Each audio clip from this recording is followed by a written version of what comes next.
Hello everyone, welcome back to Aira vlogs in Kannada. ಎಲ್ಲ ಹೇಗಿದ್ದೀರಾ? I hope ನೀವೆಲ್ಲ ತುಂಬ ಚೆನ್ನಾಗಿದ್ದೀರಾ ಅಂತ ಅಂದ್ಕೊಂಡಿದ್ದೀನಿ. ನಾನು ಸಹಿತ ತುಂಬಾ ಚೆನ್ನಾಗಿದ್ದೀನಿ. ಸ್ಪರ್ಶ ಸಿನಿಮಾ ಎಂದರೆ ಮೊದಲು ನೆನಪಾಗುವುದು ಕಿಚ್ಚ ಸುದೀಪ್ ಜೊತೆಯಲ್ಲಿ ನಟಿಸಿದ ನಟಿ ರೇಖಾ. ನಟಿ ರೇಖಾ ಚಾಲೆಂಜಿಂಗ್ ಸ್ಟಾರ್ ದರ್ಶನ್ ಅವರ ಮೊದಲ ಸಿನಿಮಾ ಮೆಜೆಸ್ಟಿಕ್ನಲ್ಲಿ ನಟಿಸಿ ಇಬ್ಬರು ದೊಡ್ಡ ಕಲಾವಿದರಿಗೆ ಲಕ್ಕಿ ಚಾರ್ಮ್ ಎಂದೇ ಗುರುತಿಸಿಕೊಂಡಿದ್ದ ನಟಿ ರೇಖಾ ಅವರು ಮದುವೆ ಬಳಿಕ ಸಿನಿರಂಗದಿಂದ ದೂರ ಉಳಿದರು.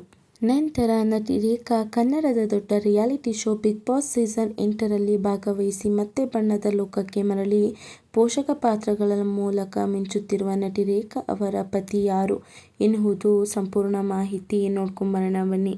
ಸ್ಪರ್ಶ ಸಿನಿಮಾದ ಮೂಲಕ ಬಣ್ಣದ ಲೋಕಕ್ಕೆ ಪಾದಾರ್ಪಣೆ ಮಾಡಿದ ನಟಿ ರೇಖಾ ದರ್ಶನ್ ಅವರ ಮೊದಲ ಸಿನಿಮಾ ಮೆಜೆಸ್ಟಿಕ್ ಸಿನಿಮಾದಲ್ಲಿ ನಟಿಸಿ ಸತತ ಹಿಟ್ ಚಿತ್ರಗಳನ್ನು ಕನ್ನಡ ಚಿತ್ರರಂಗಕ್ಕೆ ನೀಡಿದರು.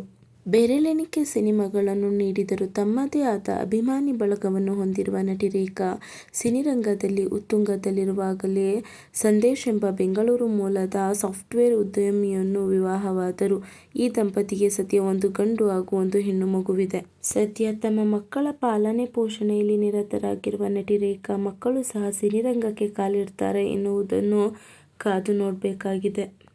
ಇನ್ನು ಅವರೊಂದಿಗೆ ನಟಿಸಿದ ಕಿಚ್ಚ ಸುದೀಪ್ ಸಿನಿರಂಗದಲ್ಲಿ ಭಾರೀ ದೊಡ್ಡ ಮಟ್ಟದ ಹೆಸರು ಮಾಡಿದ್ದಾರೆ. ಅವರಿಲ್ಲದೆ ಕನ್ನಡ ಚಿತ್ರರಂಗ ಅಪೂರ್ಣ ಎನ್ನುವಷ್ಟರ ಮಟ್ಟಿಗೆ ಕ್ರೇಜ್ ಪಡೆದುಕೊಂಡಿದ್ದಾರೆ.